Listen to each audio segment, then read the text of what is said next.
Kanye West launches another anti-Semitic rant to promote his new single, which apparently features Diddy. So I'm just not going to partake in this sort of like Judas culture. The Tate Brothers continue to divide MAGA and goad Florida's governor, Ron DeSantis. He's not welcome here. What does that mean? He's not been convicted of a crime. Ben Shapiro calls for George Floyd's killer, Derek Chauvin, to be pardoned. This was never a case that was about race. It was really about, fentanyl. A new Michael Jackson documentary repeats claims that he was an abuser. You will suddenly see the news conspire to smear these people, whether it's a pedophile, whether it's as an anti-Semite. That's what I got when I left an organization. He's also been recently taking a controversial look at the case of Harvey Weinstein. He was wrongfully, in my belief, wrongfully convicted and should be freed. Sounds like it's time for the return of Candace Owens to Uncensored. Candace, how are you? I'm doing well, Piers. How are you? You've been very busy.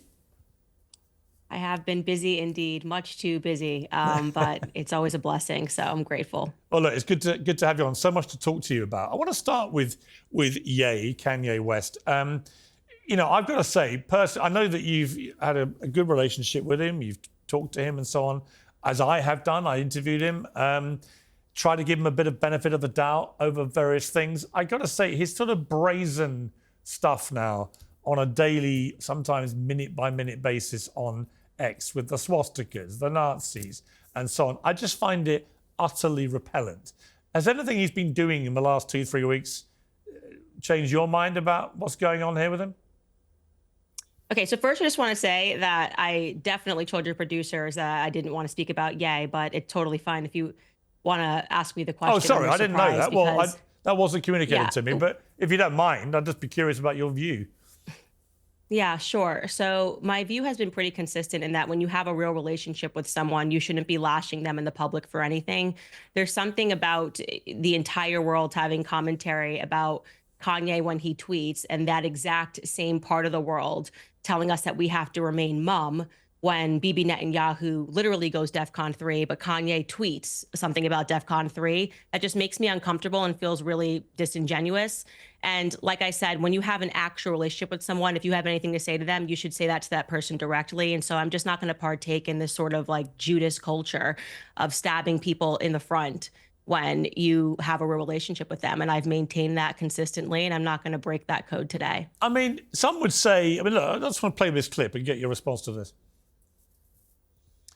I mean, this is him doing, Ku Klux Klan imagery with swastikas and so on. It's so brazen. It's so taunting.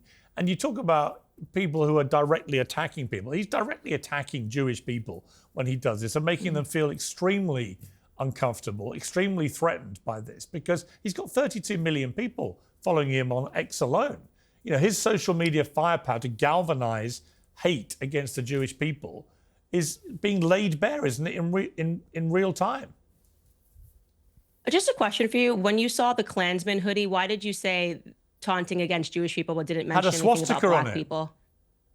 Yeah, but it's just interesting that of the two things you chose to lean into Jewish people and not to speak about what the Klansman hood represents. Well, both. Let's say both. I mean, they're both, the Nazis and the Ku Klux Klan were both despicable people who targeted certain members of society and wanted to cause them enormous harm, if not kill them. And that's why people are finding what he's doing. That, like, when I saw the image, I thought you were going to say something about Black America and maybe speak about the fact that Kanye's Black, but you just instantly went to accusing or speaking about how Jewish people felt about it. I think that's interesting. I just find that response to be interesting. Candace, he's literally selling swastikas. Yeah, Piers, if you would like to provide commentary on, if you want to provide commentary on Ye, I have maintained I'm not going to participate in Judas culture. I don't believe in the emphasis that has been placed on me, people knowing that I have a personal relationship with him, to throw him under the bus publicly. It's not the person that I am spiritually, and I'm just not going to partake in it. And I've not moved on that 1 inch. And in fact, as time goes by, I feel stronger and stronger that I should not participate in that culture, because there seems to be something sadistic about the entire world condemning someone and then an individual saying, well, I need you to do it, Candace, because you have a personal relationship with him. It's Actually, strange. you know what? Look, we are going to move. We're going to move on. And I wasn't even aware you didn't want to talk about it. Any person in the entire world that will come onto your platform and say something about Ye. No, honestly, it's not that. Honestly, I've got to you. No, Candace, I've got loads of things I want to talk to you about. It's not all about Ye by any means. I just know you know him, and I know him a bit, and I'm horrified by what I'm seeing. And I just think, I think it raises a lot of issues. One of which is just on a wider point, whether anyone who's got that kind of following should be able to be so brazenly anti-Semitic, putting swastikas on, saying he's a Nazi and so on, whether anyone should be allowed to do that, actually, because by X's own rules, he breaks almost every rule they have. Most people would be suspended a long time ago. Well, X allows pornography, so... Well, they don't, though. They actually took him down last time for posting pornography, legal pornography, which was ironic. There is pornography allowed on X. It's been something that we've been speaking out about and wondering why they allowed pornography. And it only becomes a discussion when Kanye shares the pornography. But we've been speaking about that since Elon Musk took it over. I think it's ridiculous that pornography is allowed. But we don't need to get into a discussion about X's policies and things of that nature, because I've already given you my response on Ye. It's just not a relationship that I'm going to burn publicly, because there are people who are sadists and like to see it. I respect your right to do that. I do. Entirely down to you. You don't have to comment. I only asked you because, like me, you pretty well comment on everything else and normally have very strident views. And I'd actually tell you what, I'd love to know privately what you think. Why don't we leave it at that? I'll call you afterwards and you can let me know. That's fine. I'd actually be really genuinely fascinated. Let's turn to Harvey Weinstein, who again, somebody else I knew for a long time, disgraced, shamed, imprisoned, and so on. You've launched a big public defense of him. Why?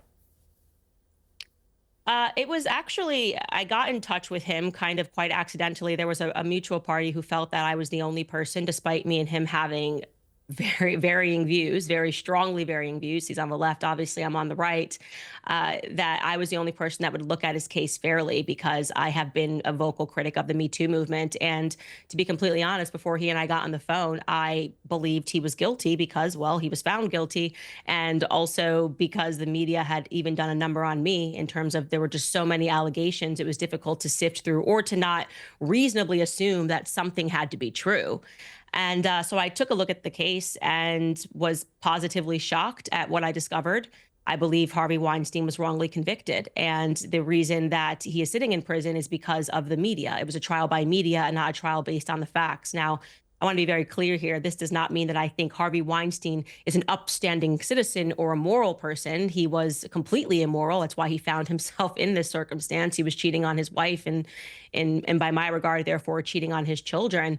But that's not, you don't put somebody away for rape because you think that they're immoral or that they abuse their power. Hollywood has operated the same way for a very long time. It is a world in which people will prostitute themselves. Women will prostitute themselves for parts, for a chance at becoming famous.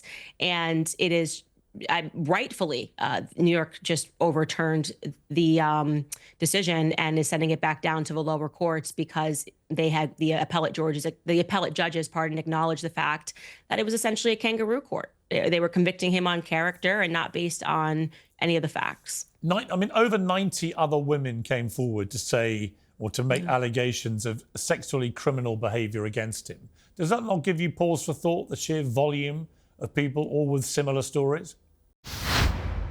If you've ever felt like you're being watched online, it's unfortunately because you are. Hundreds of companies, so-called data brokers, watch and record everything you do on the internet.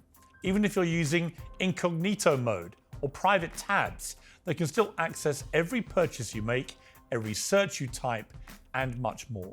Your data can be sold to advertisers, government agencies, or insurance companies who could use it to charge you more. You could stand by and accept all of this, or you could reclaim your privacy, as I have done for many years with ExpressVPN. The app redirects 100% of your online traffic through secure servers. No data brokers and no third parties can see what you do.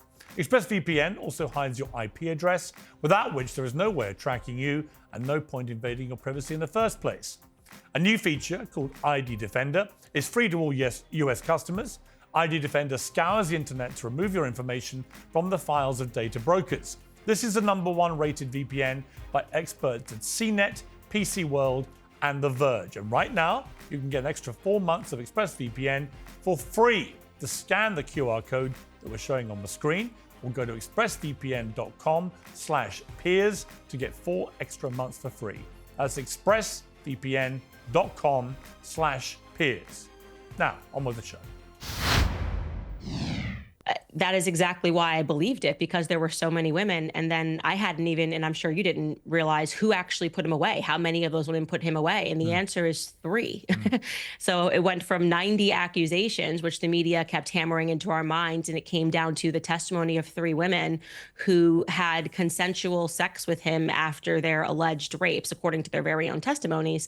The 2 women in New York in particular had consensual relations with him thereafter. And when you see the emails sent to him, the text messages sent to him asking for parts, asking for, tickets here, tickets there. One woman in particular brought her mom to meet him.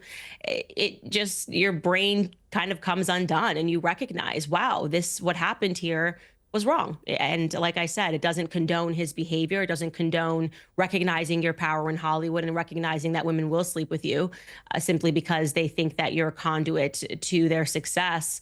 But wrong is wrong, and Harvey and I don't have to agree on politics or agree on moral character or agree on theology in order for me to say that he was wrongfully, in my belief, wrongfully convicted and should be freed. I spoke to him for over an hour when he went to the sex clinic after the scandal first blew up, but before he'd been convicted of any crimes.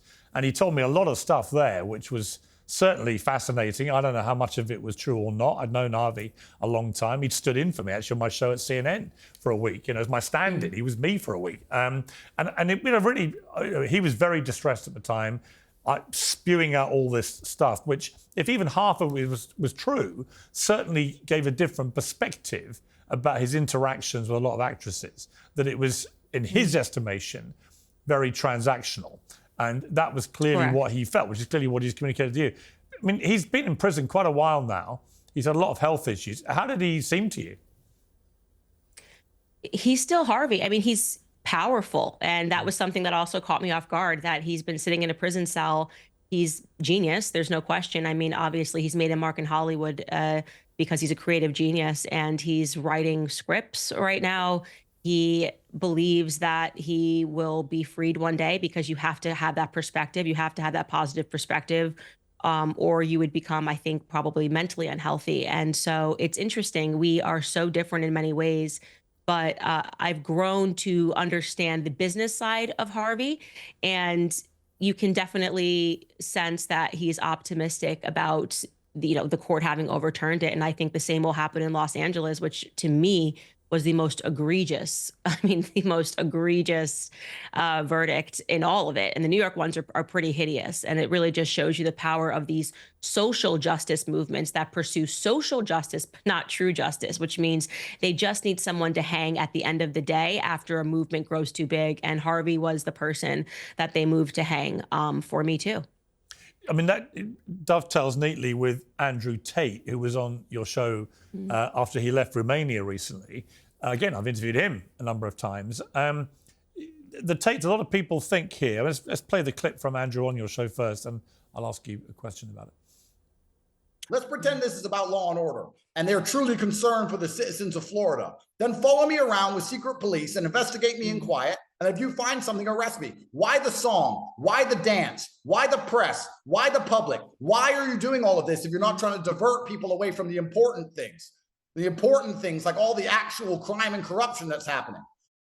I mean, do you feel they are also, him and his brother, unfairly targeted by, if you like, the all-embracing Me Too movement? Yeah, so I can tell you, I objectively took a look at their Romanian case and their Romanian case only. And years before everybody else, years before it got sent back down, I said that there's nothing in this case. Like, I mean, this case is just not going to pass. And it seems to me to be like over judicial. And I was proven correct on that. And people were angry at me because they said, well, look at these videos they made 10 years ago. Do you agree? No, I obviously don't agree with that. But again, you can't convict somebody on character. We have to actually take a look at the cases that are before them. And I have 3 sons now, or I'm soon to have my 3rd son in a couple of weeks. And it's just not something that I can get behind. If we're going to put men in prison, it has to be on the basis of the allegations that are against them. And in Romania, I knew that case would fall apart. Extremely disappointed in what Ron DeSantis did. because what Ron DeSantis did is exactly what the left did when the AG, Attorney General Letitia James, said, I don't like Trump and I will therefore find a crime, right? I think what happened that day, and this has been a remarkable level of cowardice that DeSantis has displayed over and over again, is that he listens to his donors. It's why I never supported him. I never supported him over Trump for this very reason. My suspicion is he got word very late in the day that Andrew Tate was landing. A bunch of neocons texted him. A lot of them live in Florida and said, this can't happen. This can't happen. And he bristled. And you see that in the first press conference. You know, he's not welcome here. What does that mean? He's not been convicted of a crime. What do you mean he's not welcome here? He holds an American passport and he's not been convicted of a crime. The correct position of strength to have on that would have been, I hate everything about this Andrew Tate character. I hate what he represents. I hate the culture that he's bringing, but he's an American citizen and he's going to be treated as such. Instead, they said, we'll find something. And then they began the fishing expedition, which I just stand against, whether it's Trump, whether it's Tate, whether it was you, Piers Morgan. If it was you, Piers Morgan, my platform would be used to say this is wrong. This is not the way. We shouldn't be running America like a Soviet regime. Show me the man and I'll show you the crime. He should do something. And then we should look at the evidence, as Pam Bondi said in her hearing for confirmation. That's the way the judicial system is supposed to run. We are aware of a crime and we are investigating that crime, and that crime has led us to this person. You've got 3 sons. I've got 3 sons. You know, when I interviewed Tate and see other interviews with him, you know, there's a lot I would agree with about how young men, this is why they gravitate to him, right? About taking care of yourself, working out, you know, clean living, all that kind of stuff. That's all fine. And the sort of empowering language use, that's all fine. The big problem I have with him, putting aside all the allegations, which I just don't know the truth of them. Honestly, I just don't know. But putting all that aside, the sort of brazen misogyny that he comes out with, I don't like that aspect at all. As a mum of 3 sons who has, you know, strong personal principles, what do you feel about that side of it? If they started when they're older watching Andrew Tate and he's saying women should stay at home and they should do this and do that, how do you feel about that? Well, I'm not offended by the idea that women should stay home. I think that's great. My grandmother stayed home, and I told you I'm not a modern feminist, so that doesn't offend me. But to your other points, I know what you're referring to, and what I've always maintained is that Andrew Tate and his brother were actually a response to a misandrist culture, women that hated men. Before Andrew Tate, there was Lena Dunham. There was Lena Dunham saying terrible things about the patriarchy, about men ain't this. There were Beyonce albums, there were Taylor Swift albums, and people want to pretend that that's not relevant. Men were getting beat over the head over and over again for just being men, being told your tail needs to be between your legs at all times. There's just something wrong with masculinity. There were all of these fruity terms, toxic masculinity. And finally, you get some guys that stand up and they say, you know what? No, the girls suck. The girls are actually this. The women are not anything. And suddenly the culture goes, I don't know where this is coming from. Well, it came from toxic femininity, actually, is what bred this. And that's exactly actually one of the things that I'm bringing up in my book, which is publishing in a couple of months, Make 'em a Sandwich. It gets into the history of exactly what we're speaking about. How did we arrive at this culture? Women produced it. So you can thank Lena Dunham's. If there's something that you don't like about what Andrew Tate says and why young men are following him, we've got to go backwards and take a look at the women who brought forth this modern feminist movement, which was really just about hating men. I actually agree with you.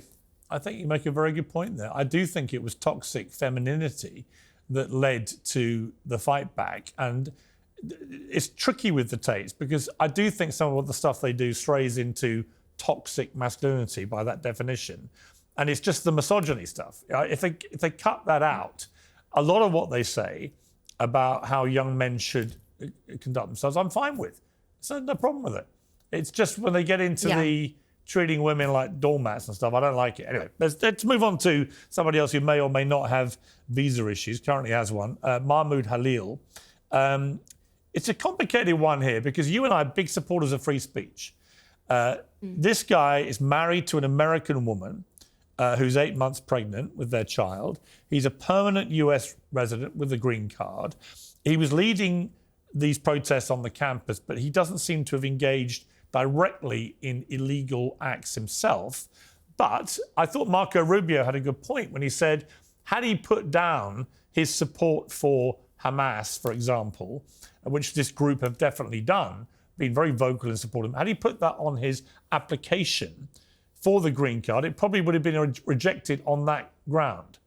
And so why wouldn't they have the right now to kick him out, given he's on a green card and he, hid these views until he made them public? The IRS is the biggest collection agency in the world, and with April the 15th now fast approaching, it's more aggressive than ever. Enforcement has ramped up in 2025, and if you owe back taxes or have unfiled returns, waiting is not an option. The longer you do, the worse it gets. April 15th marks another tax year that has passed you by. The smart move is to get ahead, but never contact the IRS alone. Let the experts at Tax Network USA handle this for you. Why?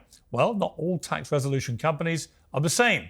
Tax Network USA has a preferred direct line to the IRS, meaning they know exactly which agents to deal with and which to avoid.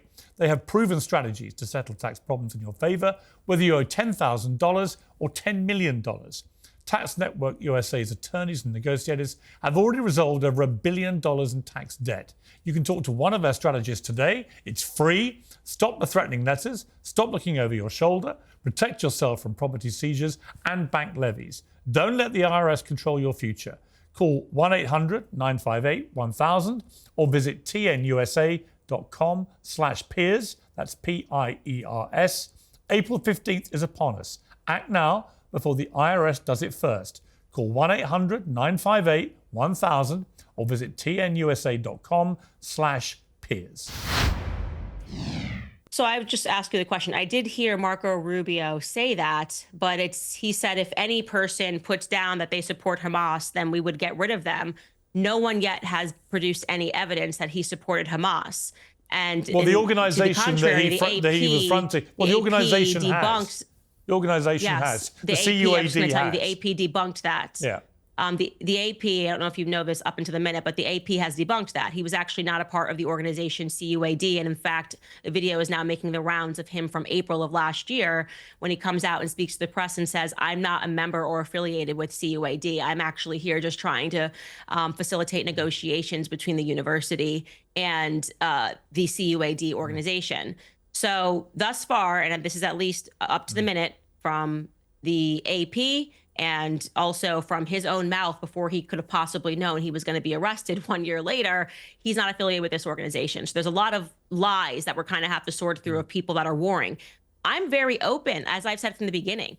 If it is proven that he was a part of any organization or if he personally handed out a pamphlet that was about violence, you would have me on board. I am consistent on the fact, and I don't know why they didn't just pick, there were plenty of students who got violent, who broke the law, who were arrested. Why did we make him the poster child for this? This was, to me, just an unforced error. There were so many students to choose from, and they chose this person who hasn't been arrested for anything, doesn't appear to be a part of CUAD, and also isn't here on a short-term visa. He has a green card. He is a United States resident. And that upsets me, obviously, because I am married to a Brit. He is here on a green card. And so it is important for me to know what was why was this decision determined? What are the actual facts? Because if you don't think we're going to get bit by this when the Democrats have power, we almost did. We did get bit by this with January 6th. If I had been there that day when my husband had just been deported because, well, she's here and we don't like these viewpoints that are being espoused on January 6th, so we're just going to deport and ask no further questions. I need them to provide us with something concrete as to why they pursued him and not the many other students who were actually breaking the law that day. Well, it's interesting about the CUAD because I didn't know that update on that. And that does change it because it seems to me all the reasons to deport him they've been putting out there are to do with him fronting this organization, which has been very vocal in espousing pro-Hamas sentiment, in talking about violence being the answer and so on. If he genuinely is not a paid up member of this group and has, never been, that's a very different situation. Right. And not even Marco Rubio said that he was a member of the group. So all we had were a bunch of Zionist accounts that were saying he was a leader of this group. And I was just going, I don't need to listen to Twitter chatter. I actually just need the facts. And people that are saying, oh, we shouldn't be privy to them. Let's be very clear. The White House chose to make him the poster boy. Yeah. The White House chose to post Shalom. So now we're all interested and we want the facts, and people are going, whoa, we don't have them, or we're not ready to give them. That to me doesn't pass the sniff test. And again, the reason why I'm angry about this is only because, or I'm fired up about it rather, is only because I can just see us getting bit by this when Trump is out of office and the Democrats are in power. I think inevitably that's what's going to happen. Just quickly, Ben Shapiro, who you used to work with, obviously, we won't relitigate all that as to why you're not, but Derek Chauvin, he wants him pardoned. Let's take a look. If we are issuing pardons, however, there is one person that President Trump should pardon from federal charges forthwith. It would be incredibly controversial, but I think that it's absolutely necessary. That person is Derek Chauvin. President Trump should, in fact, pardon Derek Chauvin. He should. He should pardon him his federal charges. You agree? I disagree for several reasons. The first reason is because I don't believe Derek Chauvin would want that. I was kind of surprised to see that, obviously, because I worked on an entire documentary when I was at the Daily Wire, and I had communication with Derek Chauvin's family, his friends, and to my knowledge, they did not reach out to them before doing this. And it seemed to be, sign up and we'll get this over to Trump or whatever, which is, email gathering, so to speak. And if you are going to be passionate about this issue, you should know the facts are that he's finally in a good prison. The first prison, when his mother was crying to me on the phone that he was in, was something like 9 by 9, and he was basically confined to solitary for 23 hours per day. And she broke down on the phone crying with me about this. That was the state prison, because he's got charges. He was charged, found guilty at the state level and the federal level. So once they removed him from there and he was found guilty on the federal level, he was brought to a prison in Arizona where he was stabbed. And that was, I think it was medium. And then they moved him where he is now, which is a low-level security prison that's based in Texas, and he's much happier there. If you revoke the federal, if he pardons him on the federal, he will get transferred back to the state. And so I would just like to know what guided that. I would have appreciated if you're going to get involved in that, I think you have to speak to the family and make sure it's something that they actually want.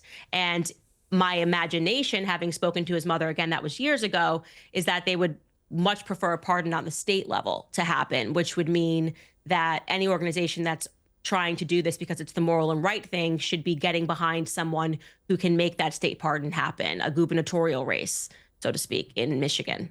But ultimately, do you personally feel he was wrongly convicted of murder? Oh, absolutely. And that was the whole thesis of my entire documentary looking into the case. That was another one where, like a Harvey Weinstein, he was hung because of a social movement, and people didn't know the facts regarding that case.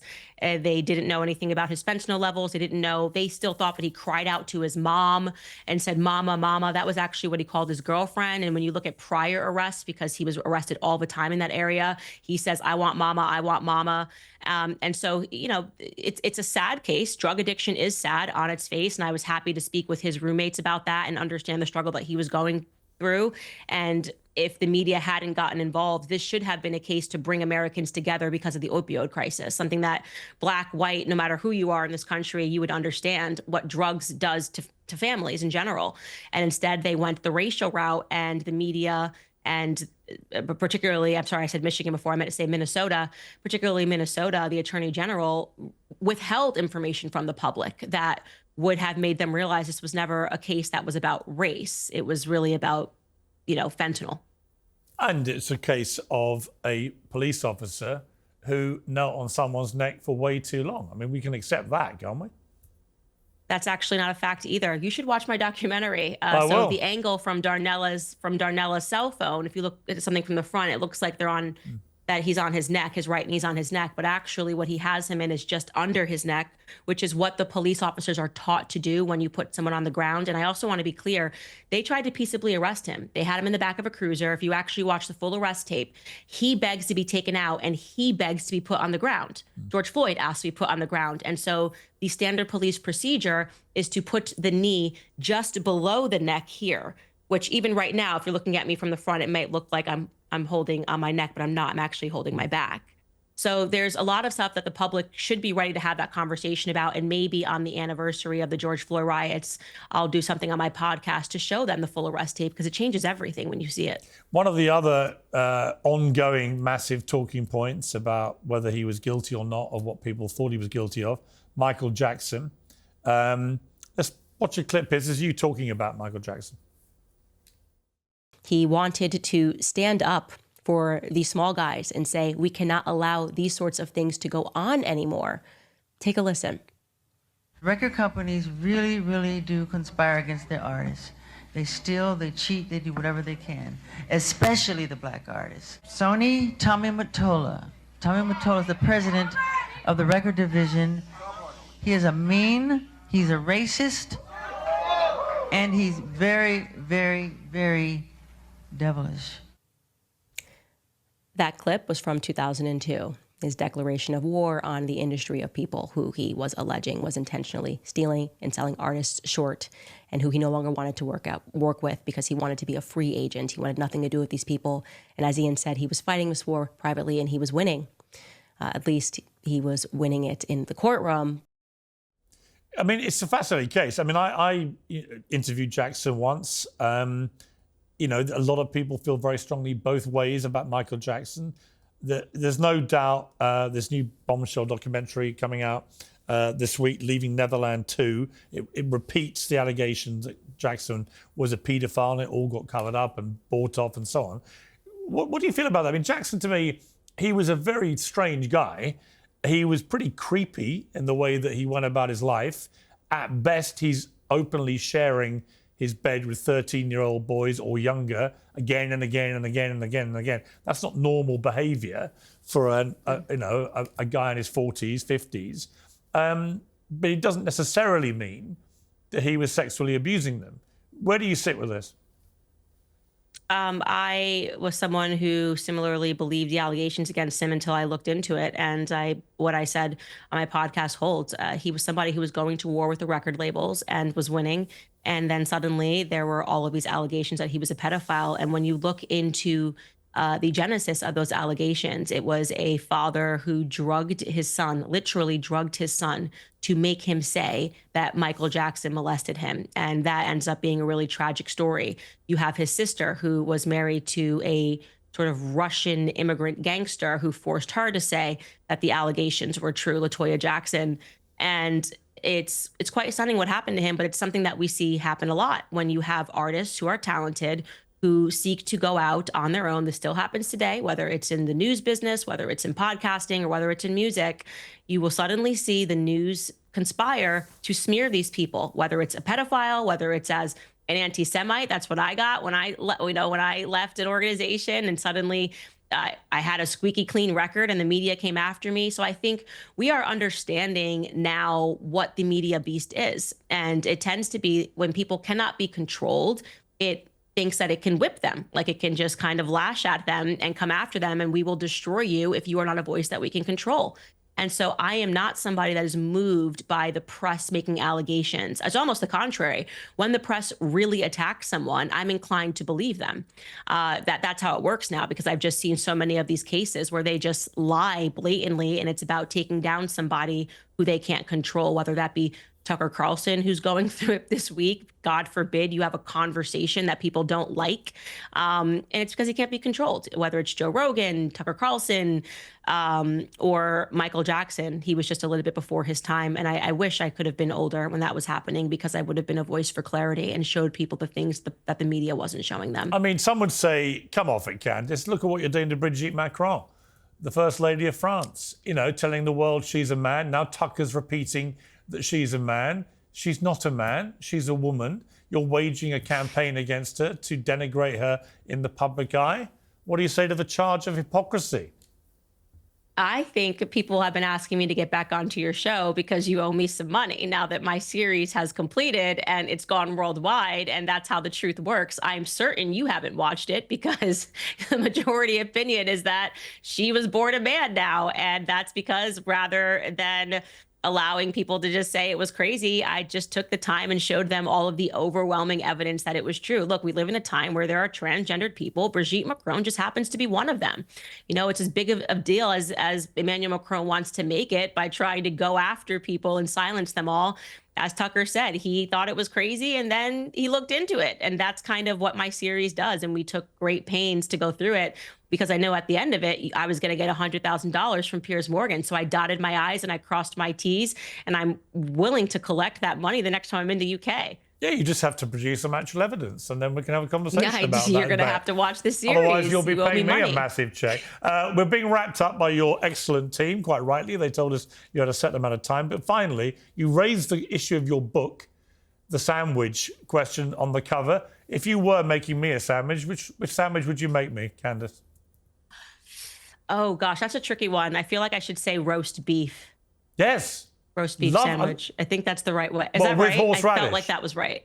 Yeah, roast With beef, horseradish. horseradish, Yeah. and you don't toast it. You have just bread, like sourdough bread with roast beef, horseradish. Fabulous. What a choice. Yeah. I'm married to a Brit. That was easy. Exactly. I made it too easy for you. Candace, great to have you back. Lovely to talk to you. And by the way, best Thank of you luck with so your much. impending birth. How long to go? 6.5 weeks. Great. You excited?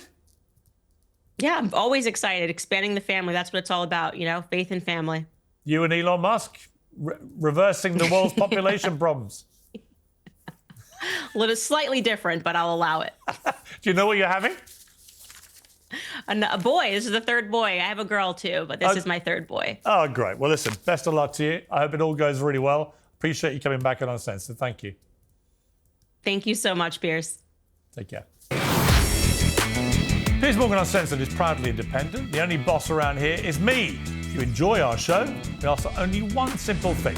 Hit subscribe on YouTube and follow Piers Morgan Uncensored on Spotify and Apple Podcasts. And in return, we will continue our mission to inform, irritate, and entertain. And we'll do it all for free. Independent, uncensored media has never been more critical, and we couldn't do it without you.